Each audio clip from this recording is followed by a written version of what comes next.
सत साहिब सब भगत आत्माओं को आज हम बात करने वाले हैं इस काल दूत मूलज्ञानी बाबा की, जो कि कबीर साहब की नक्ल करने में पूरा लगा हुआ है।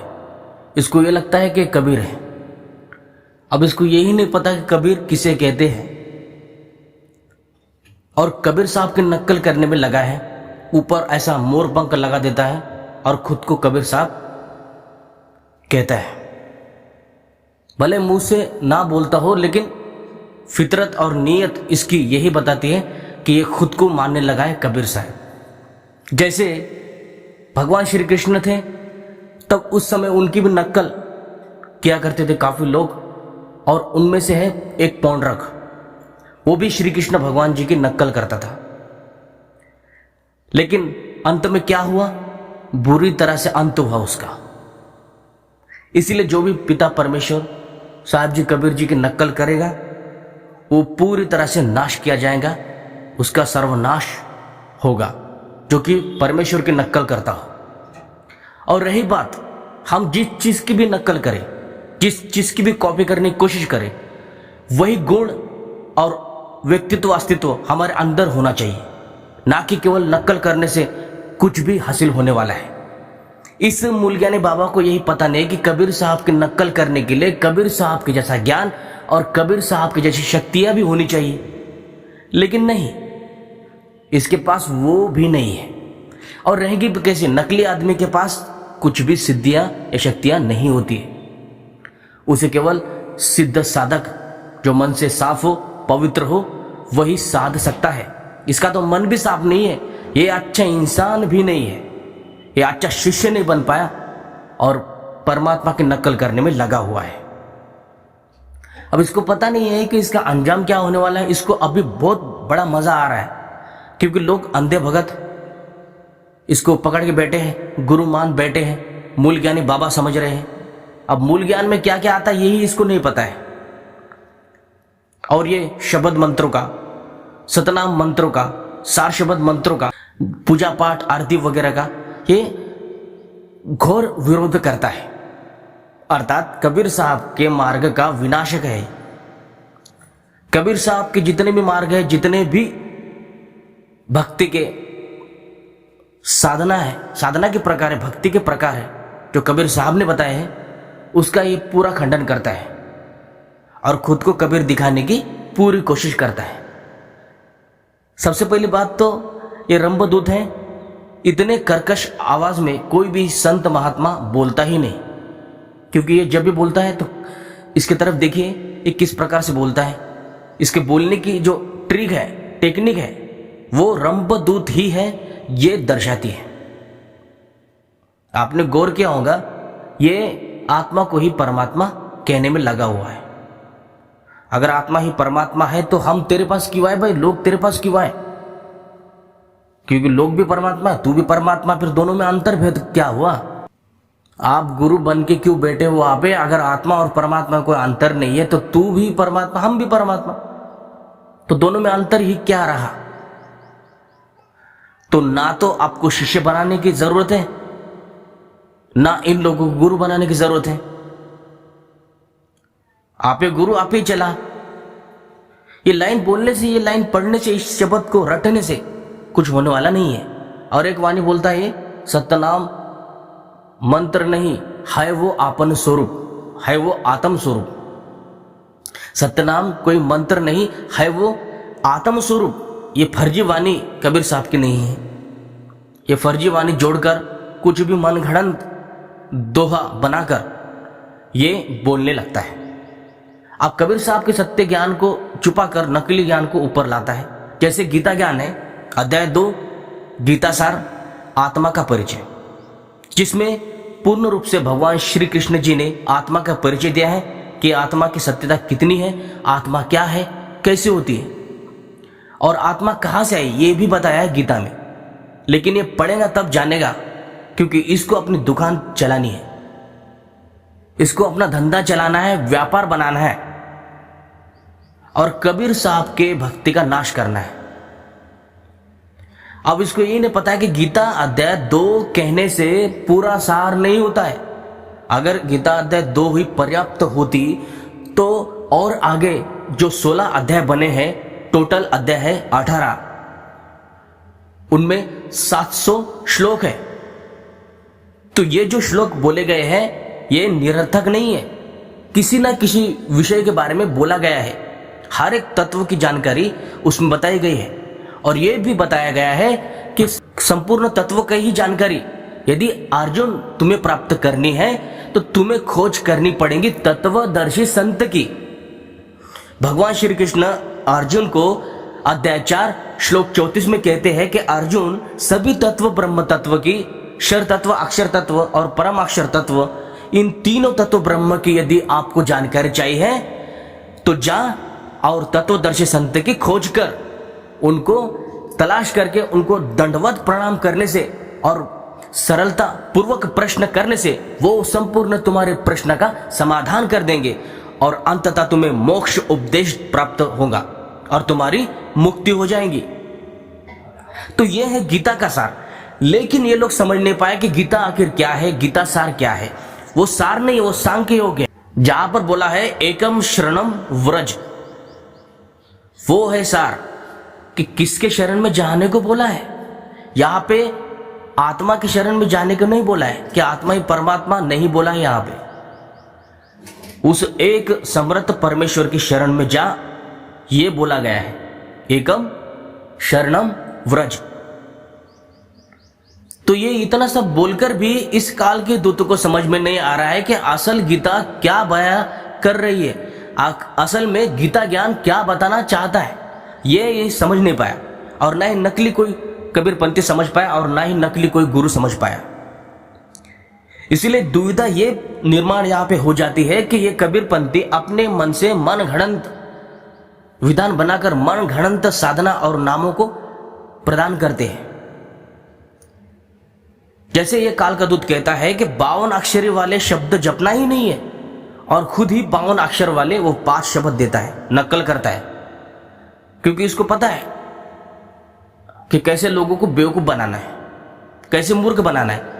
और लोग पहले अंधे हैं, अकल इनमें है ही नहीं, भक्ति साधना की इनको कोई भी ज्ञान नहीं, भक्ति विधि साधना का, शास्त्रों का कोई भी ज्ञान नहीं। बस कोई भी इसको कुछ भी बोलता हो, अच्छे वाक्य या अच्छे कुछ भी दोहा बोलकर, शब्द को बताकर, थोड़ा सा मीठा बोलकर, थोड़ी सी उसकी व्याख्या करके ये प्रभावित हो जाते हैं और उसको गुरु मानने लगते हैं। ये इन लोगों की अल्प बुद्धि का प्रमाण है कि इनमें बुद्धि नहीं है। और ये कहता है कि मैंने विवेक जगा दिया है लोगों के अंदर, मैंने लोगों को जागृत कर दिया है। अरे तूने उसी लोगों को जागृत किया है जो मूर्ख है। अभी तो फॉलोअर तो नकली आदमी की भी लाखों करोड़ों फॉलोअर है, फर्जी आदमी की भी करोड़ों में फॉलोअर होते हैं। और असल में ये अंधे लोग उसी नकली चीजों को, उसी पाखंडी को चुनाव करते हैं। पाखंडी का है चुनाव करते हैं संसार के लोग जितने भी। इनको सज्जन पुरुष की बातें अच्छी नहीं लगती, दुष्ट लोगों की बातें अच्छी लगती है। ये व्यवहार है इस संसार का, काल निरंजन का व्यवहार है। और काल निरंजन सबके समाया हुआ है अंश रूप में, मन के रूप में। और जितने भी ये दुष्ट आत्माएं हैं ये दुष्ट लोगों का ही चुनाव करते हैं। इनको ये पता नहीं कि संत होता क्या है, संत के पास किस प्रकार की भक्ति विधि होती है, ये नहीं पता इनको। कैसे अपना आत्म कल्याण करवाना है कुछ भी नहीं पता है। बस कोई कुछ बोल देता है कबीर साहब का नाम लेकर, उसके पीछे ये चल देते हैं। जैसे इस काल के दूत के पीछे ये चल पड़े। इनको पता नहीं है कि जीवन नाशक है ये। इस लाइफ में इनको अभी बड़ा मजा आ रहा है, लेकिन जो नेक्स्ट लाइफ है इनकी वो घोर नरक की आग है। बस यही अंत है इनका। अब उस आग से कैसे बचना है ये कबीर साहब ने बताया है। यदि हम सद्भक्ति करते हैं, शास्त्रों के अनुसार उस महान संत की खोज करके उनसे नाम उपदेश प्राप्त करेंगे, तब ही हमारा मोक्ष संभव है। नहीं तो मोक्ष संभव नहीं है। इसके पास कोई भी सार शब्द नहीं है। ये खोपड़ी की साधना देता है, मन घड़न साधना, त्रिकुटी के ऊपर ध्यान लगवाता है और वहां पर एक कर्कश आवाज होती है जहां पर सुरती लग जाती है आत्मा की, और वो 1 और 2 मिनट की ही सुरती लगती है, और उस 1 या 2 मिनट की सुरती को इसने सार शब्द बता दिया है। कितना बड़ा काल का दूत है कि खोपड़ी की साधना के ऊपर, त्रिकुटी के ऊपर आत्मा को जाने को बोलता है, और ब्लैक होल जैसा वो अंधकार में जहां से पंचमहाभूत छूट जाता है, हमारा जो पंचमहाभूत है वो छूट जाता है, हट जाता है, वहां से उसका आवरण हट जाता है, तो आत्मा कुछ समय के लिए आनंदित हो जाती है वहां पर। लेकिन वहां पर ऐसा कर्कश आवाज, ध्वनि शब्द की गूंजने लगती है, सुरती आत्मा डर जाती है और वहां पर हट जाती है वहां से डर कर। और ये प्रोसेस केवल 1 या 2 मिनट तक ही होती है। तो सार शब्द भाई क्या 2 या 1 मिनट का नहीं है कि आपकी सुरती केवल 1 या 2 या 5 मिनट तक ही लगेंगी सार शब्द में? अरे नहीं भाई, ये सार शब्द नहीं है, ये काल निरंजन का ही एक साधना का प्रकार है। अलग अलग योगी अलग अलग प्रकार की साधना करके काल के जाल में फंसते हैं। यही वो काल का दूत है जो कि नकली साधना करवाकर उसे कबीर साहब की साधना करता है, कहता है ये जो साधना करवाता है ये कबीर साहब की साधना नहीं है, ये योगी ऋषियों की साधना है, जो कि लाखों करोड़ों साल से यही साधना करके जन्म मरण के चक्कर काट रहे हैं, और यही साधना ये अपने शिष्यों से करवाता है। ये इतना बड़ा काल का दूत है कि इस साधना को कहता है कि मूल ज्ञान में आता है ये साधना। अरे नहीं भाई, ये साधना मूल ज्ञान में आती ही नहीं है। मैंने पिछले ही वीडियो में आपको बताया है कि मूल ज्ञान में कौन सी साधना आती है, कौन से मंत्र आते, जाके देख लो उस वीडियो को। पता कुछ है नहीं, जानकारी कुछ है नहीं, किसी ने भी कुछ भी बोल दिया, कबीर साहब का नाम लेकर कुछ भी दोहा बोल दिया उल्टा सीधा, ये लोग सच मान लेते हैं, गुरु मान लेते हैं। तो अभी आपके पास समय बहुत ज्यादा है, आप इसको छोड़कर एक नया जीवन की शुरुआत कर सकते हो, क्योंकि इस मूल ज्ञानी बाबा के पास खोपड़ी की साधना के अतिरिक्त कुछ भी नहीं है। कुछ लोग आए थे अपना अनुभव बताने के लिए कि बाबा जी हमें तो कुछ भी मिल नहीं रहा है, हमें तो कुछ भी दर्शन हो ही नहीं रहा है। होंगे भी कैसे? नकली साधना से कोई भी दर्शन नहीं हो सकता है।